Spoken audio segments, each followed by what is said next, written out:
Good morning, everyone, and welcome to your Thursday, August 17th edition of Good Morning Vail. I'm your host, Julio Garcia, and we've got such a special show planned for you today with women in athletics, local women who have been all over the world doing amazing stuff in a variety of disciplines, and we're going to get to hear all about it today here on Good Morning Vail. So grab your coffee, sit down, relax, and join us for the next 2 hours because Good Morning Vail starts right now.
Welcome back to Good Morning Vail, everyone. Now, as I mentioned at the beginning of the show, today we have a very special edition as we are hearing all about women in athletics.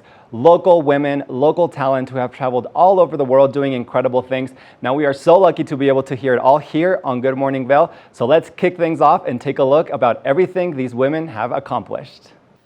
Welcome to Mountain Perspectives, where we take a deep dive into fascinating topics. I'm your moderator, Kristen Ulmer. I was a former professional athlete, considered the best woman big mountain extreme skier in the world for 12 years. I was also voted to be the most fearless woman athlete in North America by the outdoor industry.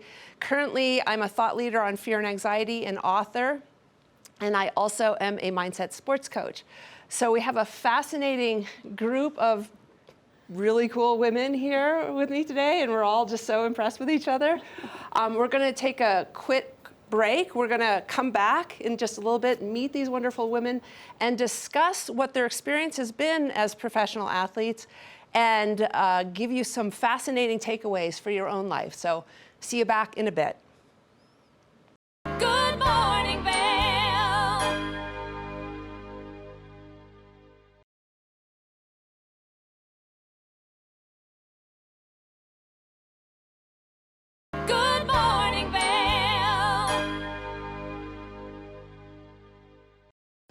Welcome back to Mountain Perspectives. We're here to discuss women in athletics, and we have a pretty interesting group of women here. I'm going to have you guys introduce yourself.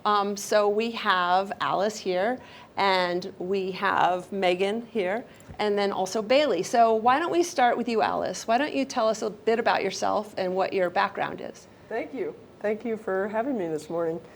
So my name's Alice. I grew up in Indiana, South Bend. So as much as I wanted to be a ski racer when I grew up, we didn't really have that there. So golf was my go-to sport, and played growing up. Wasn't allowed to play in the high school team because I was the only girl playing. Went to college, played on a men's golf team. Was able to fight my way onto the men's golf team, and then was recruited to Oklahoma State to play Division I at Oklahoma State at a high level. We were top 5 in the country, and so I was very lucky. People gave me a lot of opportunity along the way without having much background. So, but I've lived in Vail for 30 years, currently work at the Vail Golf Course, director of golf there. I've been there for 16 years. Welcome to the panel. Thank you. Okay, Megan.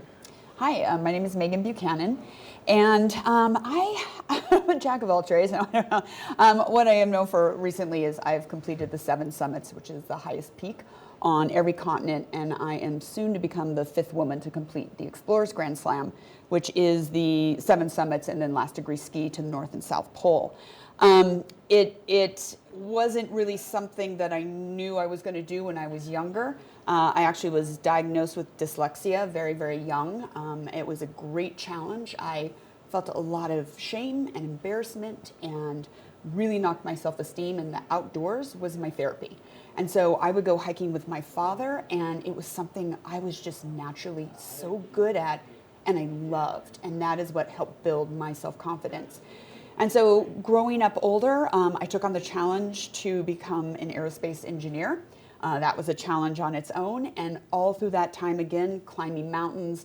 The 14ers of Colorado was my home away from home, and it was, again, where I would work through everything and keep moving forward. It wasn't really until I had a horrendous snowboarding accident here in Vail and was told that I would have a cane and wheelchair the rest of my life after shattering my femur, that I really dug in deep within myself to pull myself out of that recovery.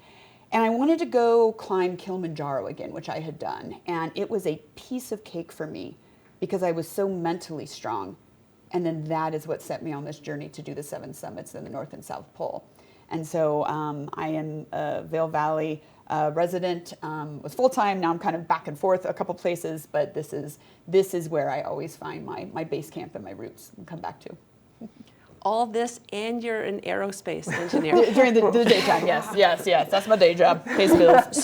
So my ex-husband is an aerospace engineer. I'll still hang out with you anyway. Okay, thank you, yes. All right, Bailey, let's talk to you. I'm Bailey. I've lived in the Valley my whole life, and I grew up skiing. Like, that was what I did.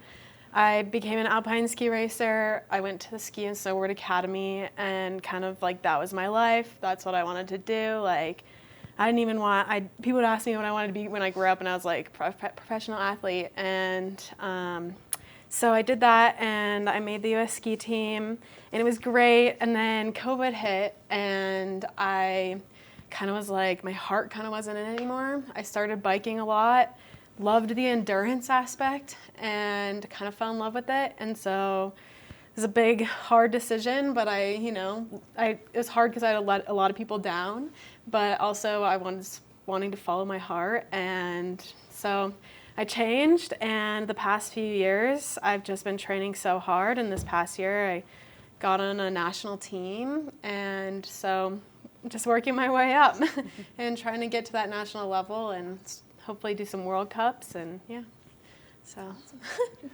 What do you think it is about endurance sports that you like so much more? I love that you can push yourself so hard, and you can work so hard in training, and like no matter what, it's rewarding. Like in ski racing, like it comes down to like just like tenths of a second, and the smallest mistake, you're done, you're out, and you would have worked so hard all year. Whereas like endurance, like in a race, something could happen and you can get it back. Like you have time, and you have that confidence that you train so hard, that you have the fitness to do well. And so it's definitely, it's a cool challenge, and it's very fascinating to be around girls that work so hard as well. So I like it. I just enjoy it.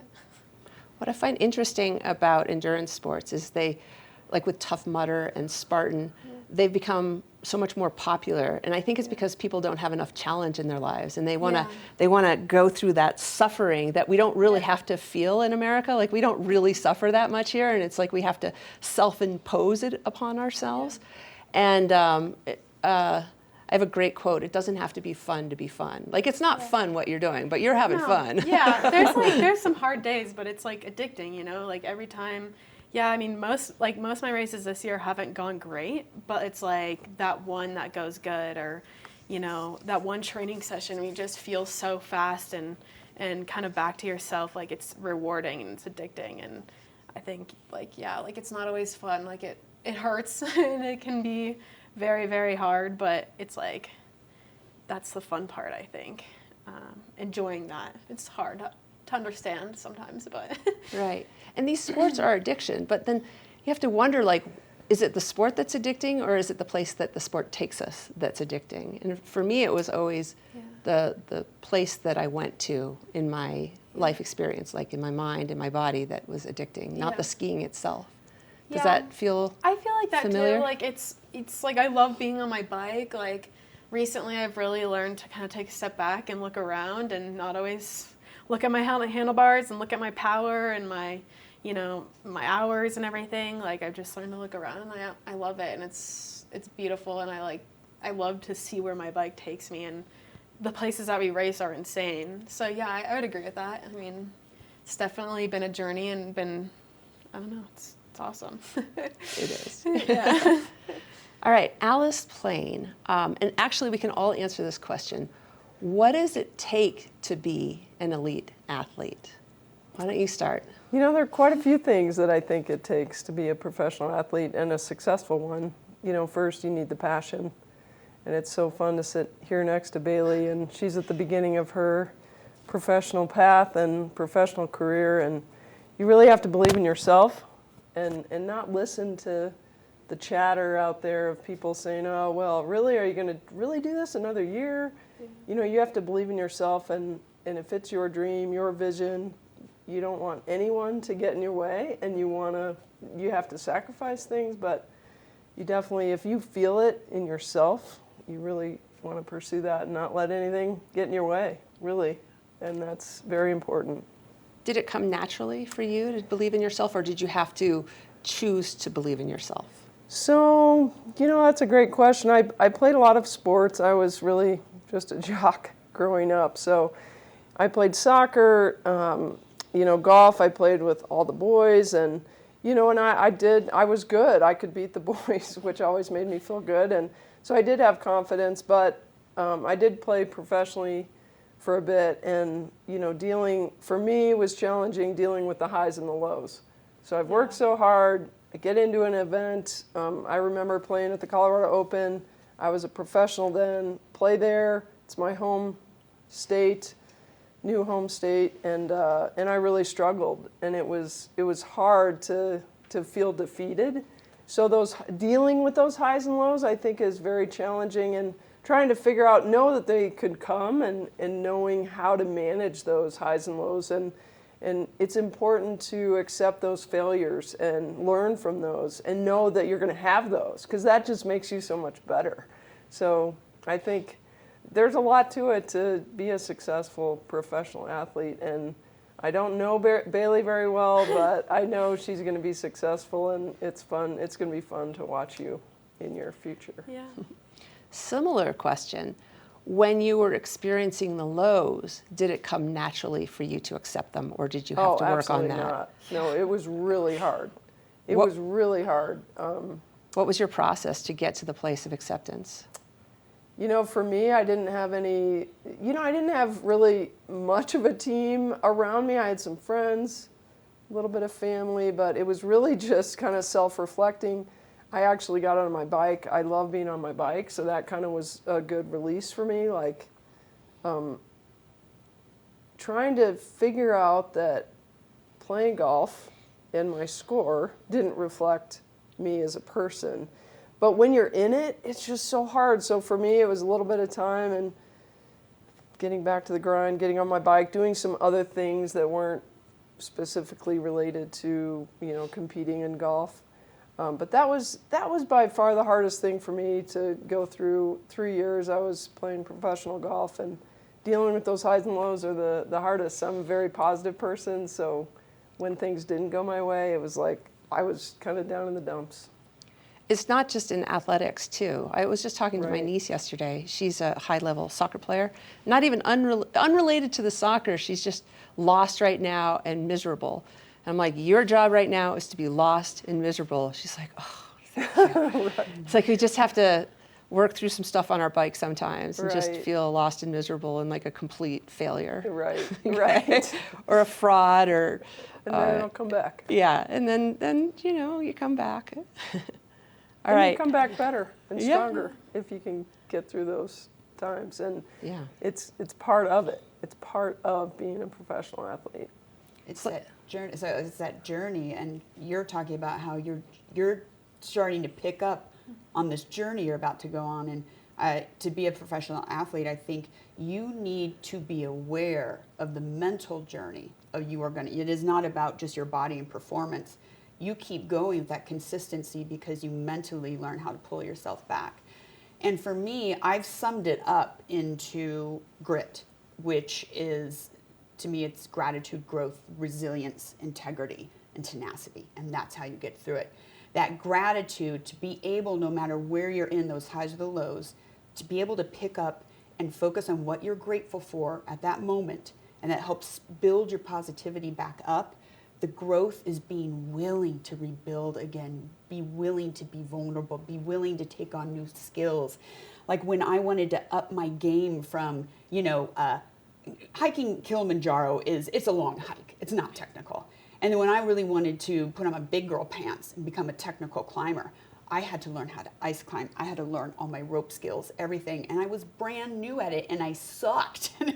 And it's willing to push yourself through that discomfort to get to where you want to be. And the resilience to get back up a million times over and over again. Integrity, I think for me in anything we do, to hold on to integrity within yourself, to speak up for yourself, to speak up for others. And you get through all of that in that growth cycle over and over again with tenacity. Just that tenacious burn in your belly. And listening to every single one of you has that. We get that burn in our belly of, I know this is what I should be doing. And we choose to do it, to get back up every single time. And to me, it's that grit is how you become, you achieve the extraordinary. Love that. Well said. Thank you. And I find that everybody is different, though. It's not a one-size-fits-all experience. Because for me, like gratitude or getting to positivity, that's not what worked for me.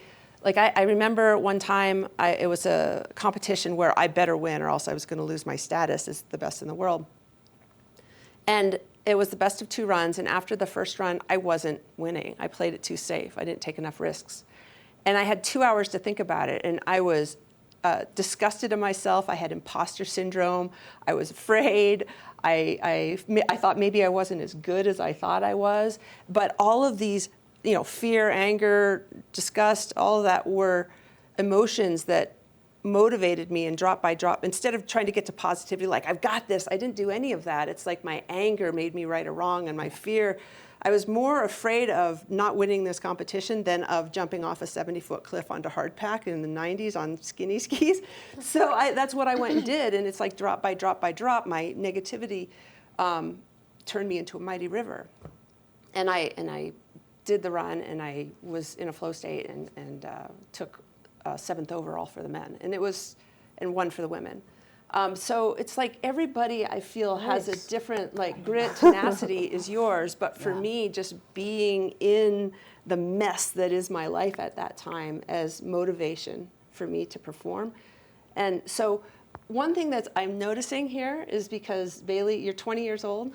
Yes. We're all like wanting to give you, perspective. Life advice. So a lot of what we're talking about is like focusing back on you, and maybe for the audience too, focusing back on anyone that's young, that's listening, that's thinking about becoming a professional athlete, or who really is passionate about a sport, and who knows what the possibilities are. But here you are, you're 20. What for you makes you so great at what you're doing at such a young age? Yeah. I mean, honestly, this past year, I've just learned so much. Like, I've had a lot of, failure, and I think, having that 10-second memory, but also learning from all the experiences and taking what was good and learning from what was bad and how I can change that has been really great. But, it definitely has its challenges. Like, I'm like you, I'm not great at it. I'm very hard on myself, and you work so hard and then you don't get what you want, and it's so like, oh my God, I give up so much for this sport, and it's like, that one little thing was off, but you just gotta keep going. And I think that remembering why you do it just makes all the difference. But yeah, so. What do you think of this? The best athletes are never satisfied. I believe it. I mean, I feel like even, like, I've won races before, like when I was skiing, I've won races and I've been like, oh, but it's because there was like not a lot of competition here, or it's because, you know, you just start coming up with reasons like, no, that's not right. Like someone crashed or something, or someone else had something, so they would have, you know, like you kind of second guess it. And I think that like, but that's good. You like need that. Like you can't expect to win every time. Like, and you know, where are you going to go if you're not wanting more, you know, even if you're winning? I used to love that phrase, stay humble, stay hungry. Yeah. Is like, I think when you're younger, I think as you get, and it's so funny that you say that, like we're all kind of, I think we all want to mentor because we're older and we didn't necessarily have a female mentor. And I know it's something, it's so important to help give advice or answer questions to people younger for us. And that stay humble, stay hungry, you know, talking about skiing versus mountaineering is so different because me taking risks, that's not good. like that's a thing whereas I've gotten older too, you've got to get to this almost Zen place in your life so that you are much more based off of, that positivity and gratitude instead of hungry and humble. And yeah, it is, depends on the sport, depends on your age, where you're at. But we were just talking about before too, the always wanting more. And that's something that I'm mentally really going through right now because I've achieved a goal I wanted to do. And in the back of my head, it's what's next. And I'm playing with doing another 8,000 meter peak. It gets dangerous and you get older and it's not if, it's when, and you're caught in an avalanche or you're caught in something. And so, but that drive to keep finding that next challenge is always there. And I'm just hoping they can make very intelligent decisions and maybe kind of put it into something else instead of really high mountains from now on. But I don't know, I'm going through that journey right now mentally. Well, we're going to explore what's next in just a little bit with Mountain Perspectives. Take a little break. See you soon. Good morning, Vail.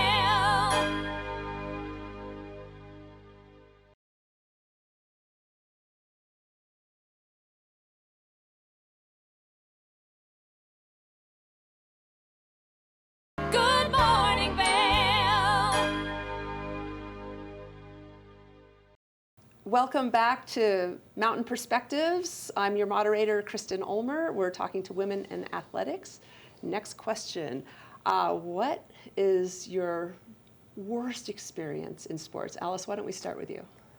Oh gosh, well, you know, I played golf, so it's not that super exciting, but I alluded to it a little bit, being back in Colorado, playing in the Colorado Open, and you know, I didn't play well. I was super defeated. I had a lot of family and friends out there, and so you know that was a really hard experience for me, and it changed my perspective a little bit. Like, okay, I'm gonna just keep going and turn things around next time I'm playing in the Colorado Open, but.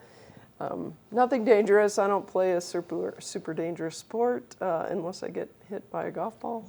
But it's dangerous if your self-esteem is tied to your performance. True. Yes, that's true. Good point. I was lucky enough to have an amazing college golf coach.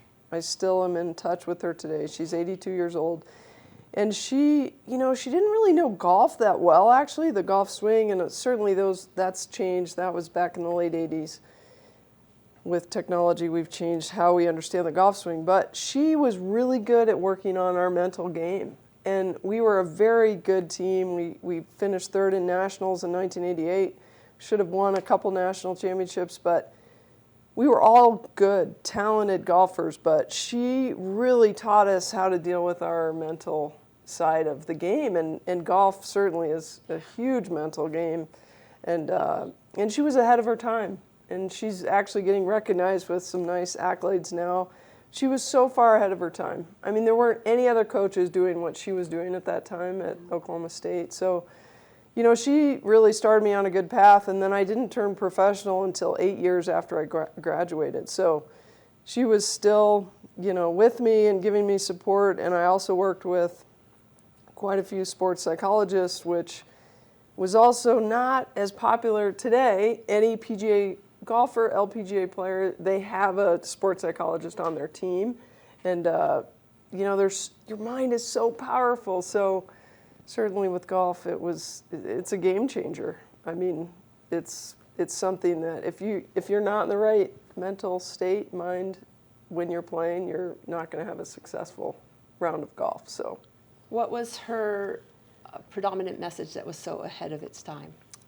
the one thing, Bailey alluded to this, having a 10-second memory, but I'm not going to say any profanities on air, but she didn't want us to, if we hit 3 or 4 bad shots or they came in a cluster, she's like, you don't want to carry that bag with you all the way around the course. It's going to get heavier and heavier.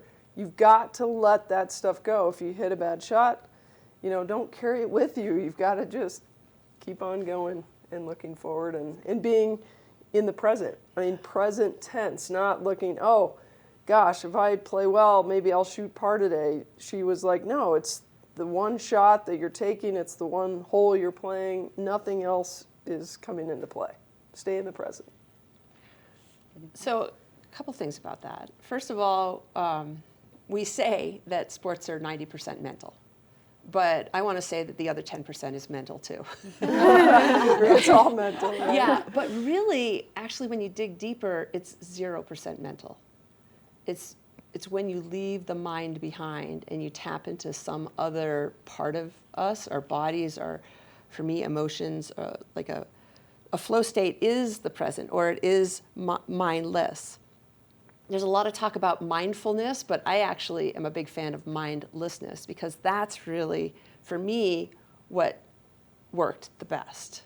So maybe, Bailey, you want to comment on this? Yeah, I mean, for me, it's kind of, as an endurance athlete, like, your mind can take over your body. And I think when you're present, that kind of lets your mind go away, like all your thoughts, and then your body can focus. Because when you're pushing yourself like so hard over its limits, like the second you have a tiny thought of like maybe someone passed you just now, or maybe you crashed a little or put your foot out or something like that, something happens, then your mind just like it's so much easier for something to happen, and then your body just kind of lets go. I think if you're more present and calm, then your body has more room to do what it needs to do and use the correct energy instead of your mind. Because like even for me, like I've had a lot of instances this past season where I've been like, oh my God, I literally just let my mind take over.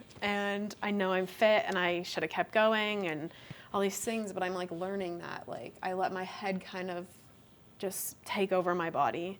And I think being present and focused, like it's hard. Like you'll have a thought that like passes through your head and you'll be like, and I think acknowledging that it's just a thought and it's like not what actually is gonna happen, or we think about the future like, oh, this girl's gonna pass me and then I'm gonna get like 4th or 5th or whatever. And I think, not letting that happen and being like, okay, I'm riding my own race. I'm gonna push myself as hard as I can.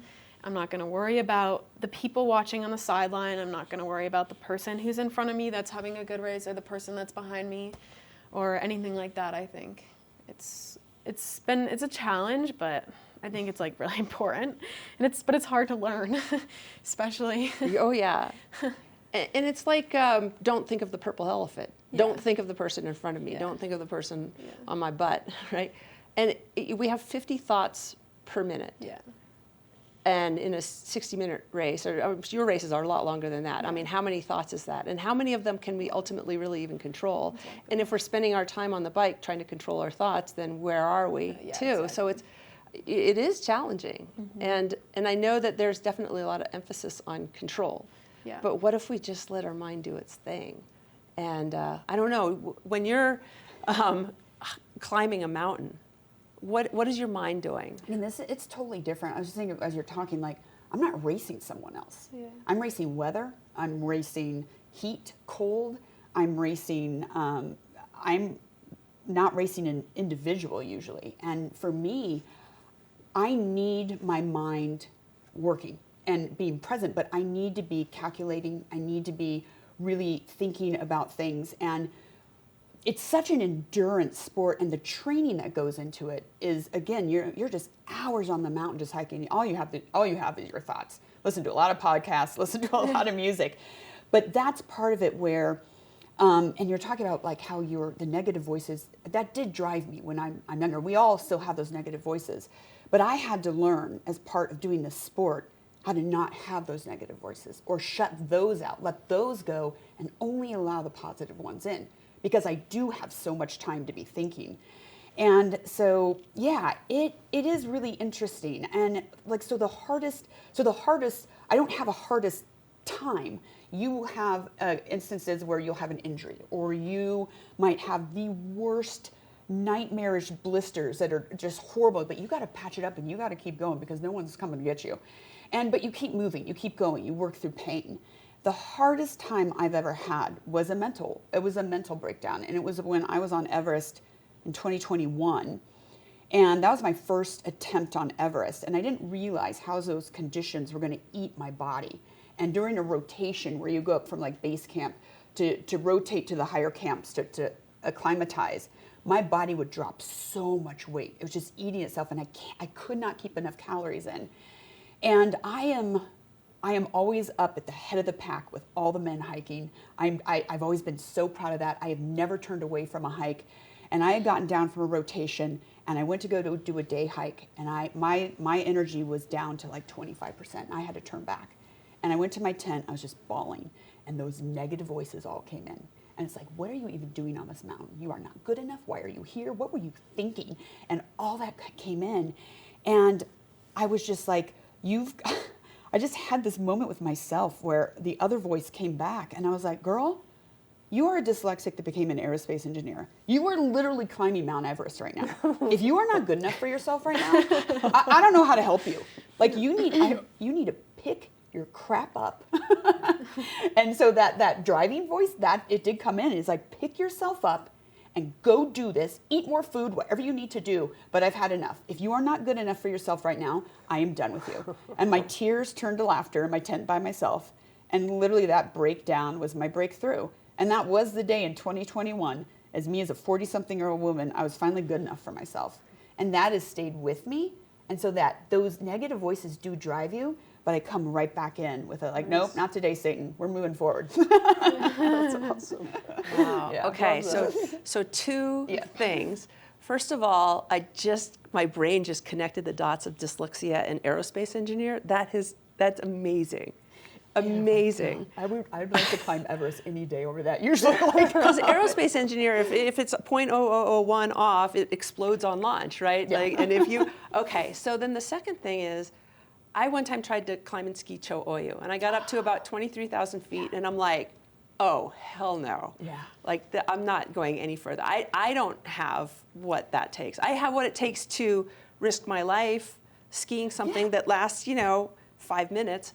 But I just don't have that thing that you just described where I'm like, my brain was like, this is stupid, I'm going home. Yeah. Right? Yeah, but I can look at what you're doing, and I'm like, oh my gosh, I could never do that. So it's like, these are all just different skill sets. different. I would be a terrible golfer. It's like, and I went mountain biking the other day. I'm terrible at it. And you think skiing and mountain bike, anyway. But it's like we can become really, really good at one thing or two things or, but I really feel like honing in on just one thing that just complements all of your gifts and all of your personality traits and all of your, childhood wounds and all that. It's like the perfect storm, and we have you, and we have perfect storm, and we have you. Yeah. Perfect storm, and we have you. That's a lovely analogy. I really like that. I know, this is very We're all exciting. perfect little storms. All right, so for the people who are listening, I know you're all athletic people. Like, have you picked the sport that is the perfect storm for you and your personality? We're going to take a little break. See you back in a little bit. Good morning, Vail.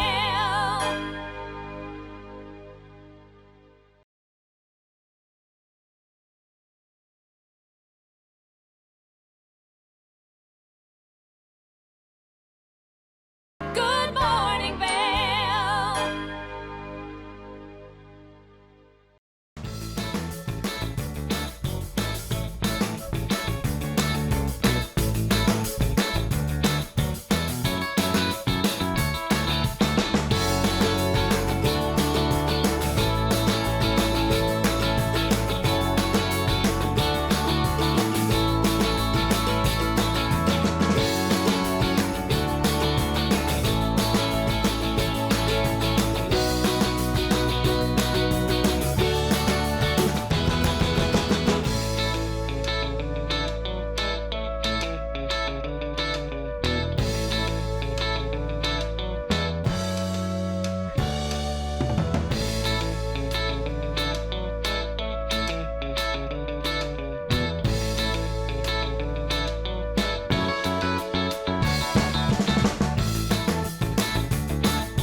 watching Colorful Cooking with Tracy Miller. I'm a huge fan of chicken, actually. That's about my favorite protein, and I eat it most of the time.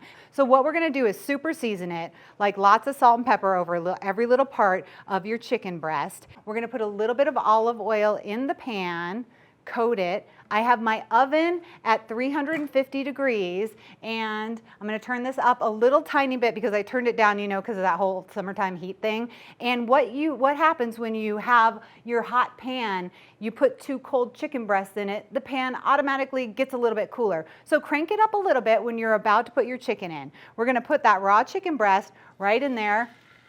You can kind of hear the sizzle. I wish we had a little more sizzle, but that was my fault. I was just talking too much. Okay, so there we go. We have the chicken seasoned on one side, but with every good protein, you need to season it on every single side. Now, I'm pretty specific about my seasoning. I like every single bite to have a little salt and pepper. Okay, I'm gonna crank it up a little bit. We're gonna sear each side of the chicken, and then we're gonna put it in the oven at 350 degrees.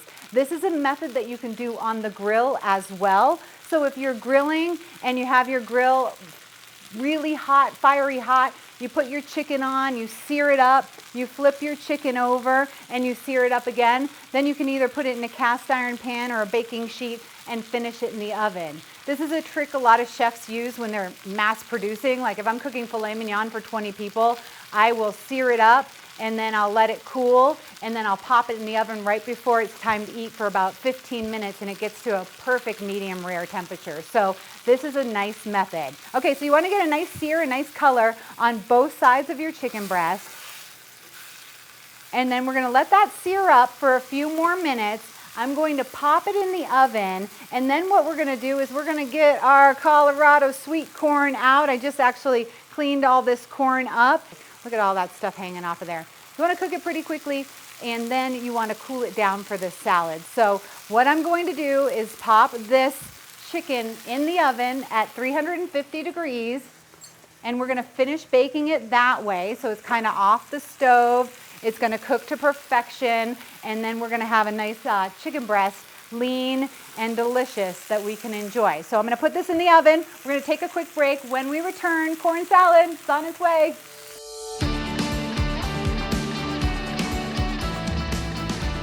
Welcome back to Colorful Cooking. I am Tracy Miller, and we've got some chicken in the oven, and we're also making a corn salad today. It's a really nice, light summertime dinner. To complete the meal, first of all, we have our fresh corn, which here in Colorado, we've got some good corn. So I'm just gonna pop that in the boiling water, and I'm literally gonna boil that for probably about 2 or 3 minutes. Everybody overcooks their corn. You don't need to cook corn very long to keep that nice little pop that corn has. I also have some fingerling potatoes, which I am a huge potato fan. They fill me up. They're pretty basic and easy to make. So what I've done is I've boiled the potatoes in water, and then I've sliced them. Now I have some olive oil in my pan, and I'm just going to fry them up just a little bit. You can also bake them in the oven if you want to. That just gives them a little bit of a crispiness that's going to make them really delicious and decadent. And of course, we are going to season these with a lot of salt and pepper. And veggies are so good and healthy for you. They have a lot of water in them, but they also need a lot of seasoning. So we're going to get those kind of flat on the pan. Notice how I have them spread out. Whenever you're cooking anything in your pan, you want to spread it out. Give everything a lot of space to get the heat around. That's the same if you're doing something in the oven, if you're doing something on a baking sheet. Don't clump it all together. Give it some space so that everything can get some heat around it, and it can all get nice and crispy and cook really well. So what I have is parsley and cilantro right here, and I forgot my brand new knife, so I have to use a knife here in the kitchen. But I'm just going to try to mince this up really nicely. Not sure my knife is going to cooperate with that, because you know, the sharper knife you have, the better off that's going to be. But we're going to just do some parsley and some cilantro mixed together. I'm going to do a lot of salt and pepper, some red wine vinegar. This is what makes it really fun and fresh. And look at how low calorie this is gonna be too. So it's gonna give you some good flavor on that chicken breast, but it's not gonna cost you a lot of calories. We're also gonna add a little bit of olive oil to it. And this depends on how much you like olive oil. Add the extra virgin olive oil if you really like the flavor. Add a lighter olive oil if you don't want quite as much olive oil flavor to it. So we're just gonna let that sit and kind of absorb all those flavors. Get that red wine vinegar. I can smell that vinegar and it smells really good. I'm gonna actually add a few more herbs to the top of that. And then we're just gonna let this sit and relax. And you don't have to let it sit and relax for too long. I would say like 10 or 15 minutes. It's kind of one of those things that you wanna make right around go time, and you wanna be able to serve it fresh because that's what it is. It's really fresh. So we've got a low-cal chimichurri here. It originates from Argentina. Good on any meat. I put it on steak quite a bit. You can even use it as a taco seasoner if you wanted to like put it on top of your taco or something like that. But right now, we're just gonna save it for the chicken. All right, looks like our corn is possibly done. So let me grab some tongs here and just get that right out of there. See, that looks nice.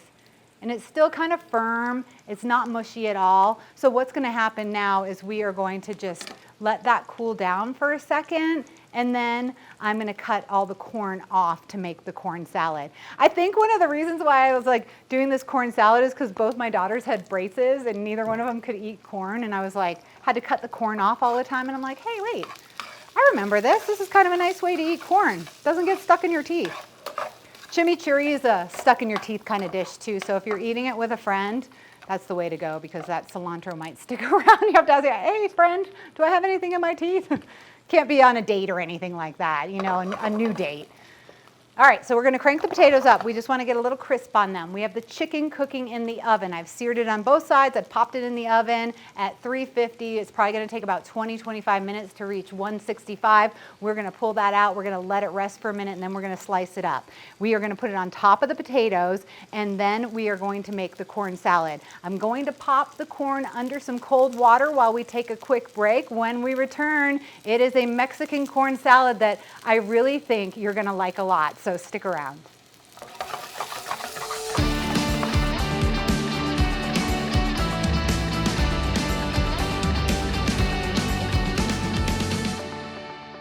We've got chicken in the oven. We're making a corn salad. This is going to be a nice light dinner for you and your family. I think the chicken is all done. So it's in the cast iron pan. I've had it in the oven at 350 for maybe about 20 minutes or so. So what I'm going to do is I'm just going to pull it out of the cast iron pan so that it doesn't cook any more than it already is going to. These are massive chicken breasts. I think that can feed a family of 3 to 4. Okay, so now we're just gonna kind of take all the corn off. I don't know why, but I really like doing this. And look at how fresh and poppy, for lack of a better word, this corn is. All right, so I have the corn. I also have romaine, and I'm just going to put the corn, and I cooled the corn down under cold water. You blanch it, you boil it, and then you put it in cold water. It keeps that beautiful color. All right, I like spice, and I like jalapeno spice. We're gonna make it nice and spicy with the seeds and the stems, a raw jalapeno, which I like as well, and then we're gonna put that in there. So we have romaine, we have fresh corn, we have a little bit of jalapeno, and then a mixture of mayonnaise, Parmesan cheese, lime juice, chili powder, and a little bit of olive oil. So I've made that up. So here we go, we have our salad. I'm gonna move it over to our platter because we've got the chicken waiting there, which I'm gonna slice. We're gonna put the salad, and see, maybe this is a good way to do it because now the corn's on the bottom, so if I serve it like this, like all the lettuce is on top, this salad is delicious. You will absolutely love it. Now I think we're getting ready to slice the chicken, so we're gonna kind of do our grand finale in just a moment. We're making grilled chicken breast, corn salad. We've got most of it made. I'm gonna take a quick break, wash my hands, clean this place up a little bit, and then show you how it's done when we're done.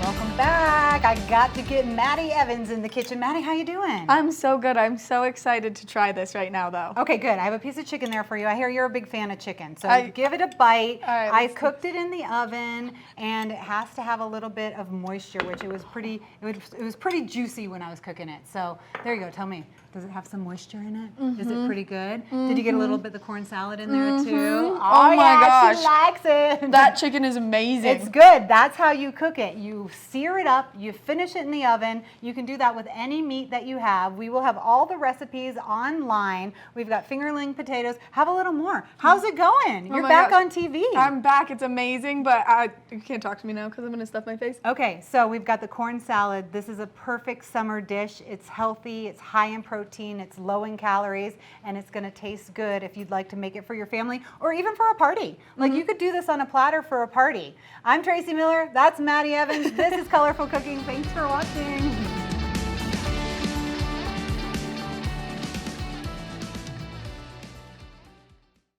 Good morning, Vail.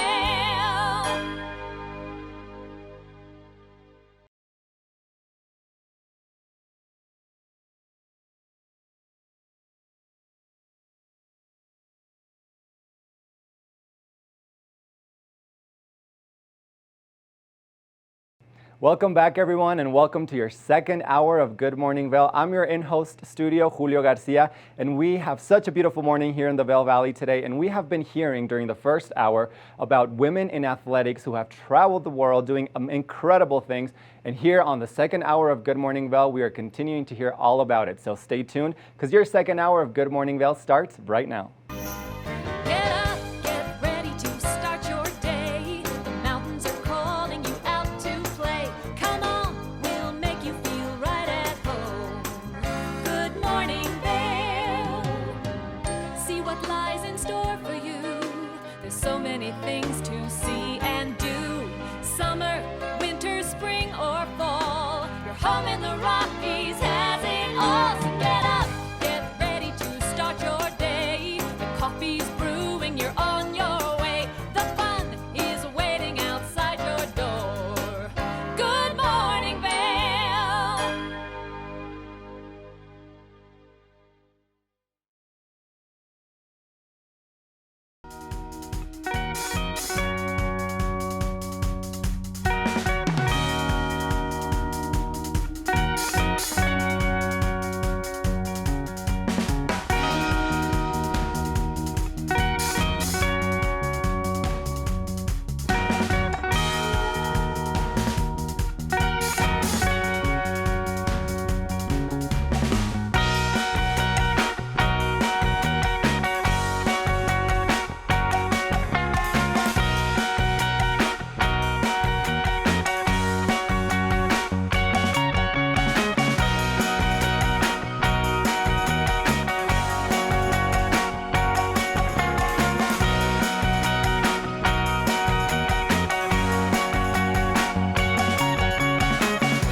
Good morning, Vail.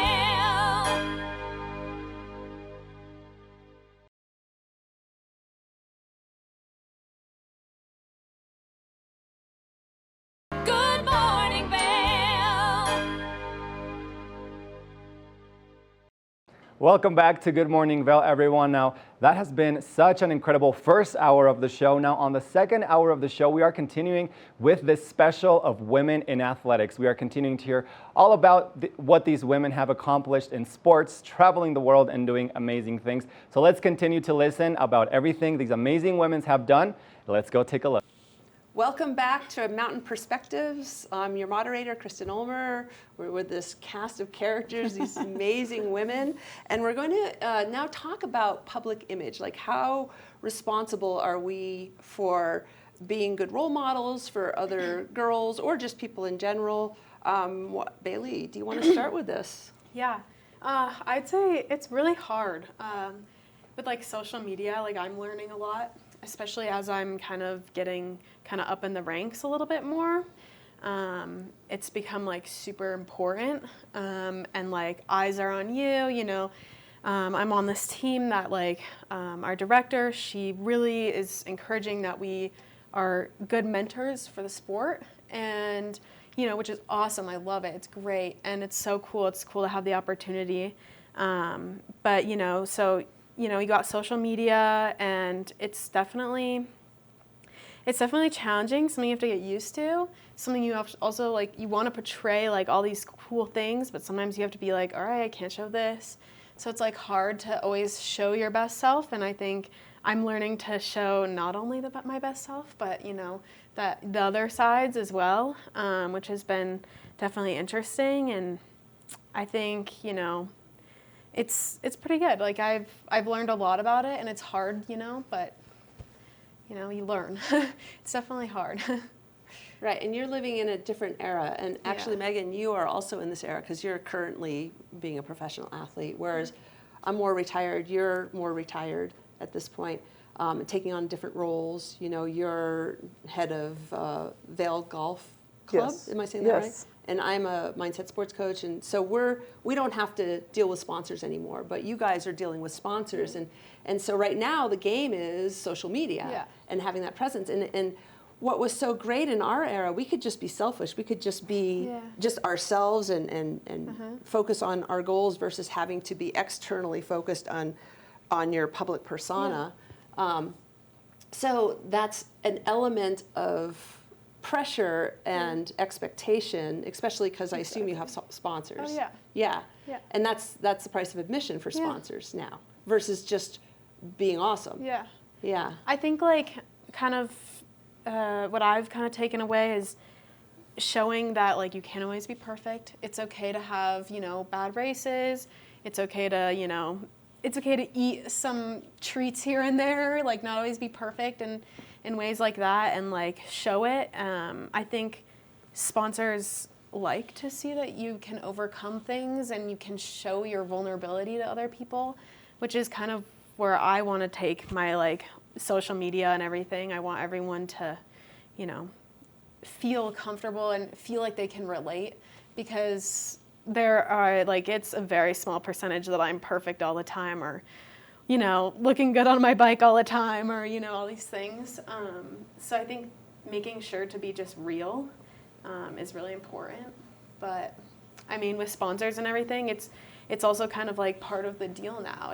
It's kind of helped a lot of athletes get sponsors and keep sponsors, and show. It's a good door. It's not always the best. It's hard to learn and figure out, but it's a good door. It's a good opportunity to get new sponsors, show people who you are. It's kind of your profile. So there's good and bad. So in the conversation about public image, I remember when I was first on camera giving my first interview, very beginning of my career. And I thought, okay, I have so many different sides to my personality. Yeah. This is before social media, and I'm like, what part of me, I had this very introspective, sweet side, I had this kind of crazy, wild side, I had lots of other sides too, and there's also the caring and wanting to support other people's side that you're talking about, wanting to send a positive message. And I thought, the camera's pointing at me, I'm like, what part of me do I want to have my reputation be? And you know what I picked? What? Wild, crazy Kristen. and it was wild, crazy, sexy Kristen, too. And it really worked for me. And so there are so many different choices. I think the obvious one is the sending the message that it's okay to be who you are, and it's okay to eat that, and it's okay to feel bad, because I think that's probably the most helpful and the one that girls or just other people most need to hear. But we definitely always have choices. Yeah. But that's the one that you choose. So why did you choose that? Because I'm sure you have a lot of other sides to your 'Cause personality. When I was younger, I would have, I look up to the people that are like that, and I would have wanted more girls like that. I would have liked to not have, some people on social media, and growing up with social media, it's hard to look at that, and that's, as a little kid, that's what you got to be. No, I want someone to be I'm looking forward to that. I feel like I don't need to be a certain person. I can be myself. I can do what my heart wants me to do. I can, and everyone has their own way of doing things, like the eating thing, for example. You know, some athletes, you know, they're very strict about it, very, you know, got to be super lean, got to be super, and it's great, it works for them, but it doesn't always work for everyone. And I think changing like people's perspectives is like, you can be strong and do it how you want to, like, as long as you're strong, like you can do it any way possible for that. And I think showing young girls, you know, that person to look up to, that I think it's important, because that's who I would have wanted to look up to. So, Okay. yeah. So Megan, you're the obvious next person to talk about this, because you're also current, and you also have a website called grit.com. And so you're definitely focused on sending a message out to the world based on your life experience that you hope will impact people. Yeah, for sure. And it is interesting to me, because I did not grow up with social media, how everything has changed, and to get any sort of sponsorship, how important social media is. So I definitely had to learn that role. And when I started out, I did feel like, okay, well, I'm going to present this and this. And it was, I got some help, and they helped me realize you need to show all sides and everything. To what you're saying, I think we do have a responsibility for younger generations or any other female to help them feel comfortable in their skin. You can have all these different sides. I have like 8 different personalities. I'm going to show them all. I'm going to show the good days and the bad days. And I do feel that responsibility, especially to women, because I think male and female athletes, to a big extent, are held to a different standard. And especially in the public eye. I think women are scrutinized so much more than men are. Men can do whatever they want. Yeah. And if a woman does, oh my gosh, you know, she's out. That needs to stop. We need to change the narrative. And so for me, on my social media, I really want to touch all the different things. I touch a lot on neurodivergence and helping people that are dyslexic, ADHD, Asperger's, whatever it is, feel good about what they're doing and know that I have tough days with that, really tough days, and picking yourself back up again. Or I like to think of it too, as far as getting sponsorship, I am 49 years old. I am not some, like the young, upcoming, years to go in that career. And I also want women at whatever age they are feeling amazing about themselves. And at any point, you can start whoever you want to be and reach your full potential. So it is important for me to do social media posts that maybe my makeup isn't perfect, maybe no makeup on, totally in a tent, hat on, had been on for like 20 days. And that was hard for me to allow all of that. But I think, to what you said, at any age, we need to be comfortable with exactly who we are, and we need to help other people do that as well. And so, social media has become a great tool to try to reach people and share those messages that I've learned through the years of, you know, I think you being the young, I mean, I remember I used to be like the young hot thing and on the mountain and, you know, 25 years old, and now I'm the mama bear. And it's that transition, especially as a woman too, through your career, to learn and embrace those new things. And I am trying my best to really share that on social media as well. Just that transformation, that journey that I'm going through. Well, then let's talk about the, we are in male-dominated sports, every single, golf, I mean, cross-country mountain biking, mountain climbing, skiing, like these are male-dominated sports. And it's a completely different game being women, isn't it? Yeah. And when we're talking about sponsors too, it's a completely different game. And how we present ourselves, like we're expected to be soft and loving and nurturing and, you know, like showing what's capable. You don't see that with like the Dennis Rodmans. They're just doing whatever the heck they want, right? And maybe I could come up with a more current example if you can think of one. But so the unique challenges as women in male-dominated sports, and you know, these, you know, we're fringe sports. You're a mainstream sport. Why don't we start with you, talking about mainstream sports and being a big player in a male-dominated sports. What do you have to say about that? Yeah, it's hard. I've been a member of the PGA now for 26 years, so a long time, and there's 28,000 members in PGA of America, and we're running golf courses, we're teaching the game, and it's still 4% ladies out of that number.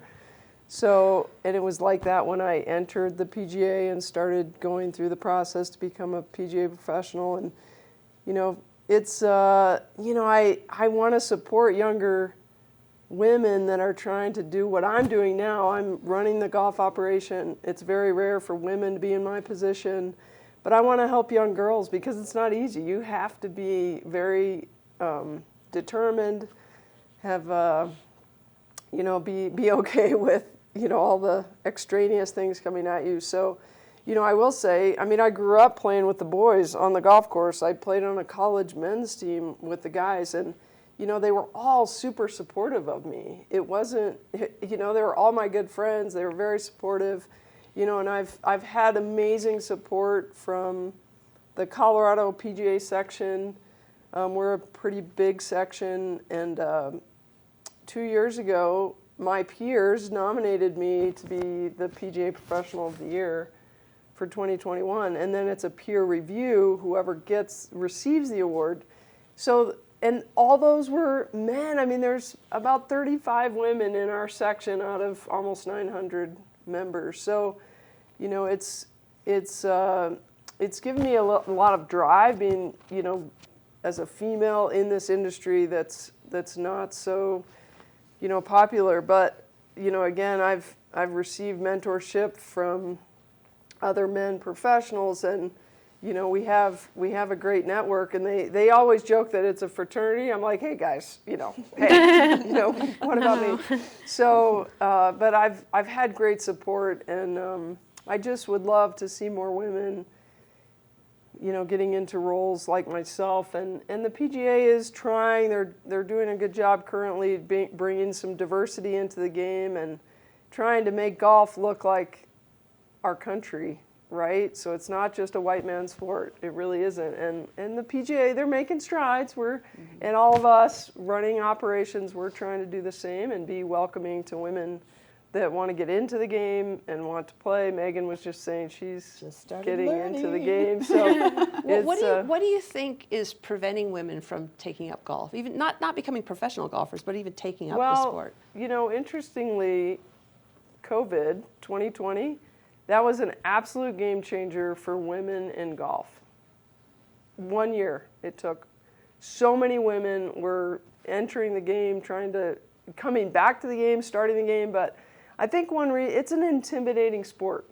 So, it is a male-dominated sport. It's intimidating. You feel like you go up to the first tee and all eyes are on you. Well, hold on. All sports are intimidating to men or women. So what? But it's a recreational sport where they're not really watching you, but you feel like when you're teeing off, hitting a shot, everyone's watching you. Oh, they're watching you and they judging are. you.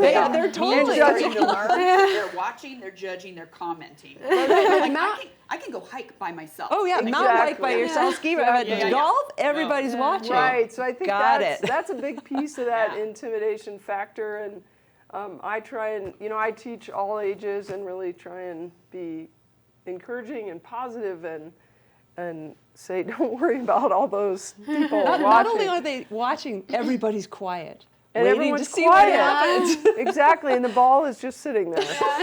Nothing's, All right. just Well, sitting we're going to there. come back to this question. We're going to take a little break on mountain perspectives. We're going to come back in a little bit and continue discussing the challenges of being women athletes in male-dominated sports. See you in a little bit.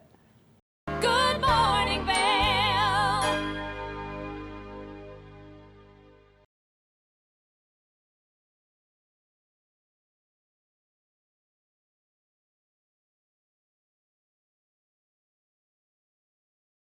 Good morning, Vail.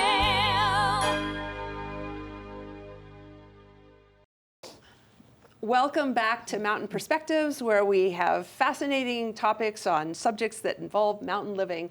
We are discussing women in athletics, and we're right in the middle of a conversation about the challenges of being a woman athlete in male-dominated sports. So, Bailey, your turn. What do you want to say about that? Sky's the limit. I remember the first time I joined my high school mountain bike team. I just did it for, I actually joined when I was in 8th grade, and my dad made me do it, and I was like, I didn't want to do it because it was all boys.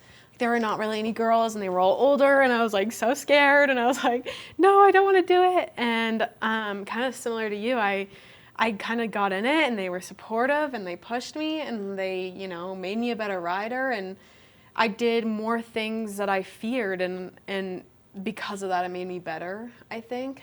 So that was, you know, being in that, they kind of push you a little bit. I would say that I'm kind of so new to the sport that I don't really know, like, men and women, like, kind of how different it is. I would say, like, definitely the men are definitely more televised, more sponsors. There are some professional teams that have more men than women, and they have, you know, there's one team that has, you have to have at least one woman, and they only have one woman. Like, seriously, you can't split it up or, you know, have more women. And but, you know, it is how it is. And I do think more girls are getting into the sport because so many of the girls that do the sport are amazing, and, you know, they are very good mentors, and they're making it fun, and they're making it kind of achievable in a way. You know, USA Cycling and, you know, a lot of these people, these development teams are really helping girls and even just young kids in general, like, come up and, you know, really want to do this. And I think it's super cool. But I mean, yeah, I've not really, with my sport, have had a lot of dealing with the men versus women, but I would say that I think it is kind of changing, which is good. I want it to be, obviously, we want it to be even, but I would say that it's going in the right direction, which is good. It's changing in that more women are taking up these sports. And let's shift the conversation too into sponsorship dollars. It's like, okay, from a marketing perspective, more men mountain bike, more men watch mountain biking races, more men buy mountain biking clothes and shoes and all that. And so the marketing directors are marketing to men. Yes. And so then probably the men mountain bikers are getting more sponsorship dollars than the women mountain bikers. Yes. And race, I don't know if you guys get. So the question I have is, do you understand that and it's okay, or does it make you mad? Well, of course it makes me mad. I mean, that's not okay. We, in a World Cup, you race the same course as the men. It's the same amount of technical features. Everything's the same. You maybe do like one lap less, but, you know, it's just as hard. The women are doing very crazy things, you know, just as crazy as the men are doing. But, you know, I kind of feel like, you know, I want it to change and it makes me angry, but like I said, I think it's changing. And I think there's going to be more people watching the women because these women are starting to train with the men. They're starting to kind of come into the light. They're starting to show. And I think some companies and sponsors are seeing that and they want to support women, especially in biking. So I think that, you know, it's changing a little bit and it should be good. So let's turn it to Megan. So sponsorships can be seen as support for the athlete, but also sponsorship is a way for that company to have a reputation so that they can sell more product. And ultimately that's what these companies are doing, is they're making strategic movements with their budget so that they can best be more profitable and also be a pillar in their community for all things great regarding the sport. So there's a lot going on here with sponsorships. It's not just about support, it's about also like marketing budgets and appropriate allocation of resources, to be super technical about it. Like I remember when I was a professional athlete, I actually made more money than the guys just because it was, I was selling the sport better. Not because they wanted to support me because I was a woman, but because I was just really good at selling the sport, and so that's what got me more money. So it really is an interesting game. It's not so black and white as just support or no support. It's about like, what do you offer that company? Do you want to comment on this? Yeah, and it's a very good point, because at the end of the day, whoever's sponsoring you, they have a business to run. They do need to think about it. I think what's changing now is it comes back to integrity and responsibility. I think certain corporations I've seen in news, I follow this quite a bit, are taking an initiative and made a decision that they will absolutely split marketing dollars half and half. That is a huge thing for a corporation to do.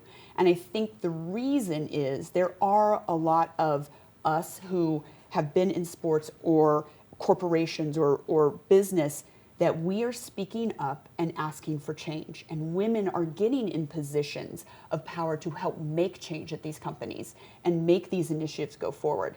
I realize it was everything that's happened in soccer too about equal pay. Well, you guys not as much money is made. Well, it's not being made as much because it's not marketed as much. We've got to start making some change for things to actually have an opportunity to become equal. And so it is little steps like this and asking and looking for corporations. I know, since I also work for a major aerospace company, I also understand who does not sponsor me, but I understand the other side of the business as well, and things that we go through within a corporation as far as equality. There are initiatives going on in corporations for inclusion, for equality and different things. And I don't want to say it's popular right now. It's actually just trending, and there is change being made. So I applaud the corporations that really are taking a stance and making I think, an ethical decision to sponsor, but a lot of companies aren't. And it's just, like you said, we're moving in that direction. It doesn't happen overnight. So you have to keep going. And for going for sponsorship, a lot of times what I will do is I will approach a company of a product I actually use, and I put that in there, be like, this is a chance for you to support a female, and this can go towards your goals and mission statement at a company. And so, yeah, I do think that companies are starting to pay attention, but there's a long way to go between that marketing money being split equally between men and women. I'm thinking of Tom's shoes. Oh. And you buy a pair and they donate a pair. And wildly successful company. And so then I think of like the North Face. If they have equal sponsorships for men and women, then that might change the way people view that company ethically, yes, and then be more inclined to buy from them. Yes. So kind of in the same genre. And mountaineering is, I was listening to the different examples.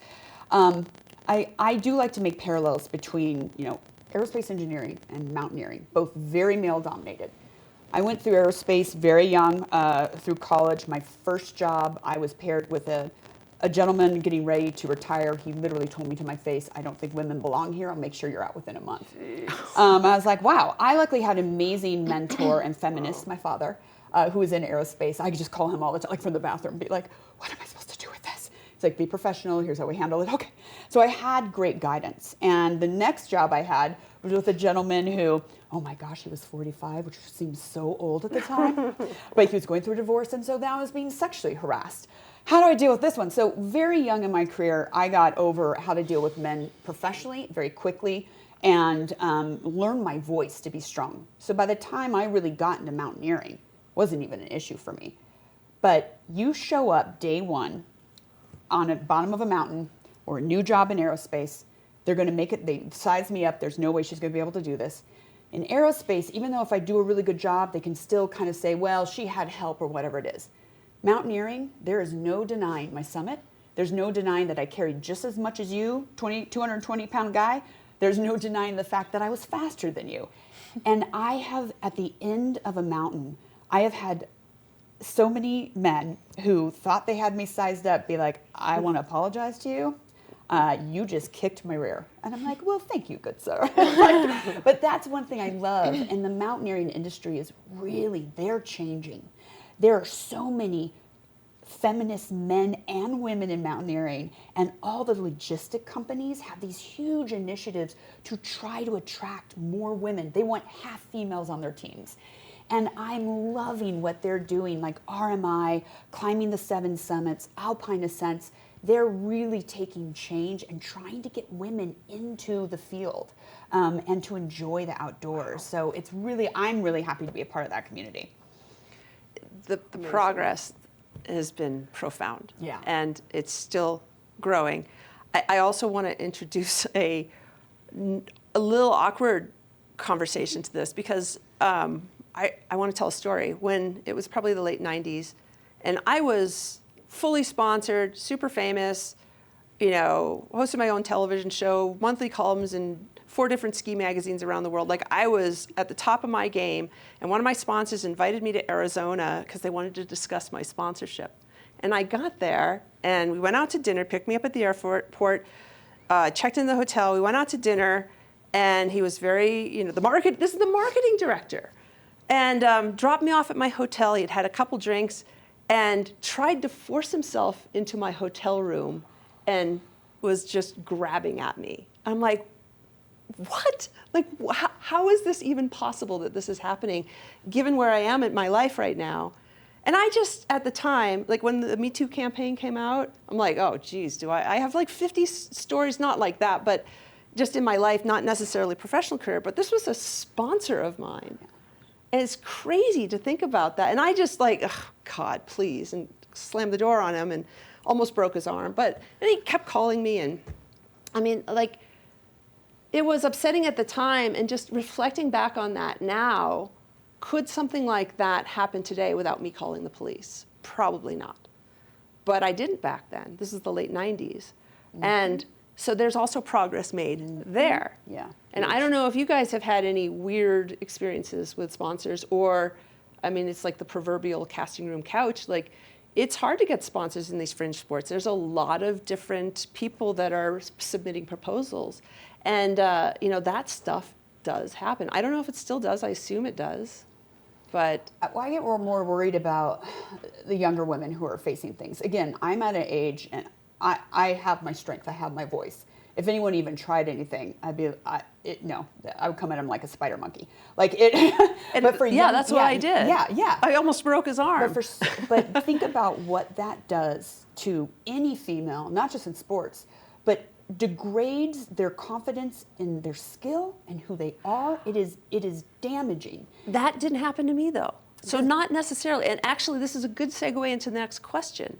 Like, we are obviously for very powerful, strong, confident women. Is this innate in us, or did we have to work really hard to get here? Because for me, that moment was like, oh, hell no. Like, it was it didn't make me cower. It made me be like, right? Like flicking away an ant. But that felt innate for me. That's just who I am. But for other women, that may actually degrade their confidence. Also, so how about you guys? Is your confidence and power and strength innate, or have you had to work at it?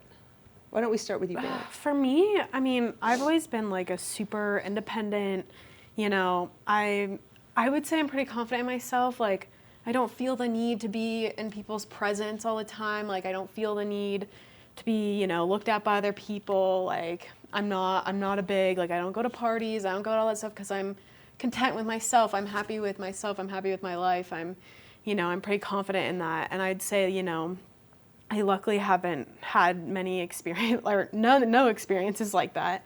But I would think, after hearing experiences and seeing how that has affected people, I would say that I would be confident enough to, to be strong in myself and be able to say, have my own voice, like you were saying. So. Alice, do you want to weigh in? Sure. I think it's a little bit of both. I was the youngest of 4 in our family. I was Daddy's little girl. We spent so much time together, so I think he helped give me a lot of confidence. I'm sure I feel like I was born with, some of that as well.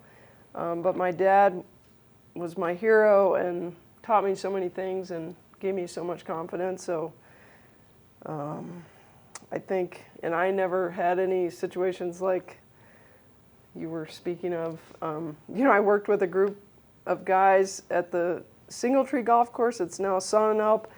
And in today's world, the talk in there probably would have been sexual harassment, but I was like, I just kind of was like, yeah, guys, that's really funny.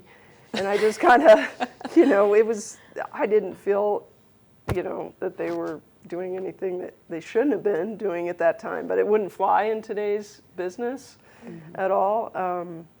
But I think that confidence is, you build that over time, and your experiences, life experiences, whatever's thrown at you. So I think it's a little bit of both.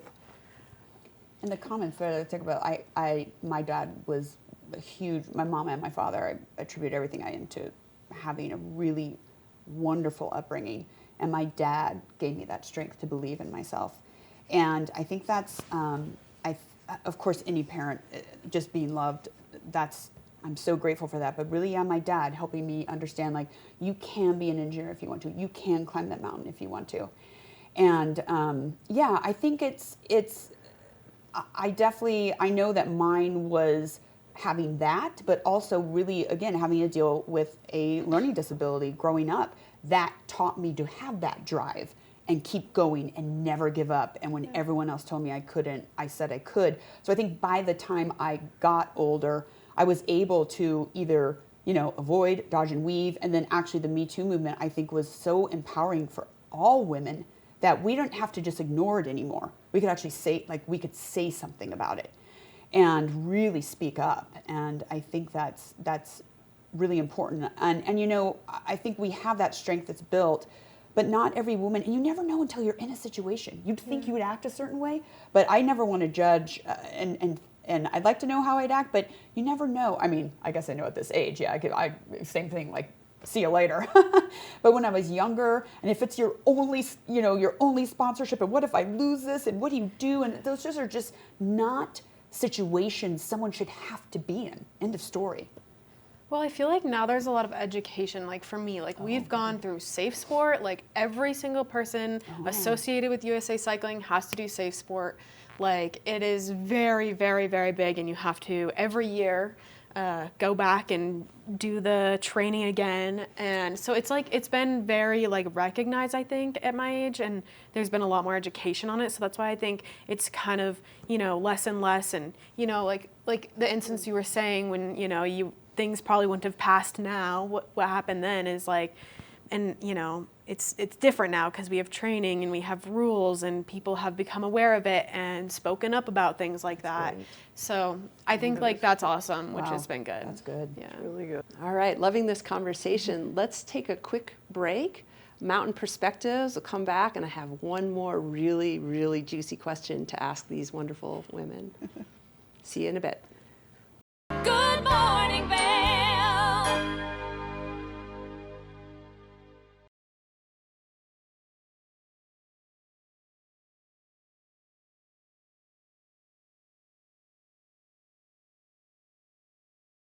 Good morning, Vail.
Welcome back to Mountain Perspectives, our panel of women in athletics. I want to introduce, because I'm a fear and anxiety expert. I wrote a book called The Art of Fear, and fear is my most fascinating. Like, I walk the earth, and I'm just so curious about people's relationship with fear. So I want to ask you guys about your relationship. And I want to bring into the topic of conversation the nature versus nurture, because I've kind of been hinting upon that this entire discussion. It's like, did we come out of the womb this way? And then, of course, we're influenced by people that are important in our lives, and then, of course, it makes it easier if you're positively influenced. And it's just maybe a little bit harder if we're negatively influenced by parents or society or men even, or the industry or sponsors. But are we innate risk takers? Are we innately drawn like moths to a flame, like towards fear or towards things that are, and when I say fear, I don't mean scared or afraid. I mean like things that are going to be out of our comfort zone, like a willingness to feel fear, because it is a big deal to take up golf. It's crickets, quiet, everybody's watching, right? Endurance, mountain biking, like just mountain biking alone, my gosh, it's super scary, dangerous. I'm not even gonna, I mean, Everest and all that. And then the big mountain extreme skiing, like for me, extreme means the consequences of failure were death or severe injury. So we are all risk takers here. And anyone that lives in a mountain town is innately going to be a risk taker. And that means, in my mind, as a fear expert, that means they're innately willing to feel fear or invite more fear into their lives. So I want to know what your relationships are with fear. And maybe we can start with you. Fear all day, every day. Like my mom actually told me she thinks I was born without the fear gene. But it was, yes, I think there's always a component of born a certain way, but I lived with fear every single day growing up, being called an idiot, being called retarded, stupid. I grew up in a brilliant family, and my family treated me well, but everyone else told me you won't get a degree, you'll never do this, you'll never do this. So I think I lived fear every single day. Are they going to call me to read? Are they going to call me? And so I didn't know any different. And you just worked harder than everyone else. That's what my mom always told me, and that's how I grew up. So then I would take on new challenges and new challenges and new challenges. And of course you feel like, oh gosh, how am I gonna get through this? But you get through it, and that becomes addictive. That rush of, I just made it through that. And then you start to seek out those challenges.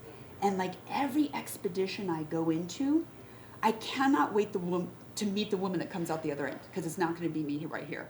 Because I will have pushed, I will have gone through something, I will have struggled, and I will change, and I will morph, and I'll be better. And so, yes, I look for challenge, I look for struggle, I look for fear. And that started as being that little kid that was so afraid of not being good enough. And that is who has created who I am today. So many childhoods are like that, Yeah. too. Yeah. You know, and that's why your website, because that's what worked for you. It's like, Yeah. and I just the amount of perseverance that you have to have in order to have dyslexia and become an aerospace engineer, never mind the rest, like that's amazing. I was on the nice 5-year plan for college. Yeah. I'm not going to lie about that. You're It took me a willing. little while. Yeah, you're willing to feel fear. I had to repeat a couple classes. Okay, well, you know, but you kept going. Yes, you get back The up. failures. You get back up. You lick your little wounds and you keep going. Yeah, and that's something I think that we definitely all share, is that ability to pick ourselves back up and try again. Like you have to have that. Yeah, You like choose it. You have to choose it. the song by Pink. Oh, Try. yeah, that's a good one. Alice. Whoa, I don't know if I could answer that question after Megan's response there. That was amazing. You know, it's a deep question. You know, I hadn't really thought about it that much, and certainly when I was competing, yeah, I had a fear of not succeeding. So that was ongoing all the time. In my most recent time, I have a good story about fear. I've always been afraid of heights. So, and I that was a gift from my mother, and I've tried ongoing to overcome that. But I was diagnosed with MS in 2006 April, and when I got that diagnosis, I could barely walk around the block, and that's the real story. So, Jimmy Huga is a big hero of mine because he lived his life. It's what I can do. It's not what I can't do. The only thing I had to give up was ice hockey, which is my most favorite sport ever, and I just couldn't play it anymore. But on the fear side, so I actually took a trip to the Swiss Alps in 2016, and I did some mountaineering. We navigated a very narrow ridge. It was steep on both ends. I'm scared of heights. So we're all tied together. You know, I've got skis on my backpack, crampons, and I'm like, wow, I don't know if I can do this. And I'm up on this ridge, and everyone was supportive of me. But when I completed that, and I was turning 50, that was my 50th birthday gift to myself, to put myself outside my comfort zone. Yeah. And by doing that was the first time in maybe my whole life that I actually put myself in that position. And I had MS, and it was a very demanding trip. Succeeded. It changed my life. It changed my everyday life and perspective of everything I do. So I applaud Megan for you doing that and pushing yourself and keep doing what you're doing. But that was a big game changer for me. So and I know we're talking about different types of fear, but that was, I mean, now I'm not as afraid of heights, actually. And I just operate differently every day. Huh. That's amazing. The journey of understanding ourselves includes understanding our relationship with fear and navigating it throughout the entirety of our lives, and how fear manifests for you is different from how it manifests for me and, you know, for all of us. And the conversation about our relationship with fear, I think, is almost the most important conversation of all, because it really shows us who we are as people. And not that we can overcome fear, but our relationship with fear pretty much determines everything. If you're a fear avoider, you don't take risks and you don't take up these sports, or certainly get to this higher level. Bailey, what is your relationship with fear? I mean, overcoming fear definitely takes practice. I think, you know, like both these ladies have said, like, it's, you know, doing something that scares you is kind of what makes you realize, oh, like, I can do more things, and I can do things that I'm scared of doing or fear, because I've done it before and I've gotten through it. And like, no matter what happens, you get through it. And, you know, but it can be anything. Like, it can be trying a new feature on the course, or fear of failing, or it can be, like, honestly, fear of letting people down, like everything, like all these different things. But I think letting go of that outside noise and just kind of overcoming it, and, you know, doing what scares you and realizing that, wow, I'm capable of a lot more than I thought, and keeping that confidence and carrying that forward with things that are going to be scary in the future, I think, is important. So, yeah. And it all starts with a willingness to feel fear in the first place. Mm-hmm. It's very true.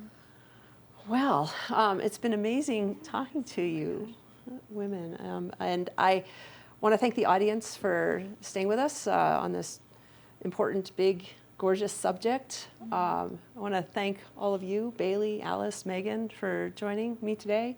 Thank you. Thank you. So please stay tuned to this channel for more mountain perspectives, lots more conversations in the making to come. Thank you for tuning in. Bye-bye. Good morning, Vail.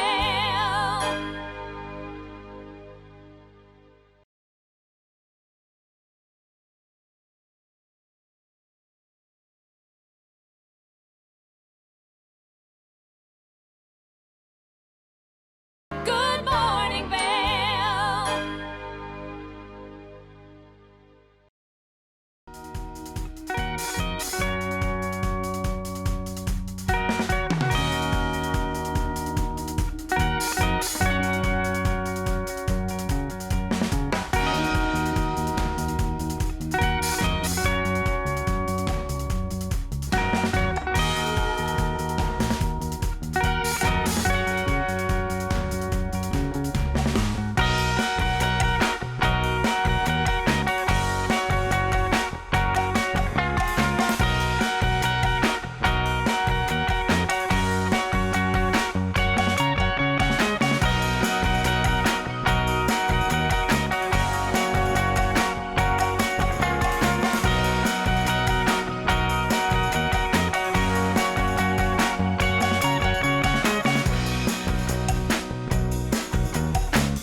All right, everyone, we are wrapping up today's edition of Good Morning Vail, Thursday, August 17th. Get on out there and enjoy everything that we've got here going on in the valley. Beautiful morning, beautiful day to enjoy. Now, I want to thank everyone for tuning in at home, and I want to thank our guests who appeared on the show today. As you know, we had a special episode today highlighting women in athletics and everything that they have accomplished. I don't know about you all, but I learned a lot, and I hope you enjoyed this episode. And there's no surprise that there's tons of local talent here in the Valley, so getting to hear all about it and learn about these amazing women was such a special treat for us today. Hope you enjoyed it, and thank you all for joining us today. We'll see you back here tomorrow on Good Morning Vail at 7 a.m., so you won't want to miss out tomorrow's episode, because as always, we've got tons of very special things planned for you. We'll see you back here tomorrow. Enjoy the rest of your day, and have an amazing, amazing rest of your week. Thanks, everyone.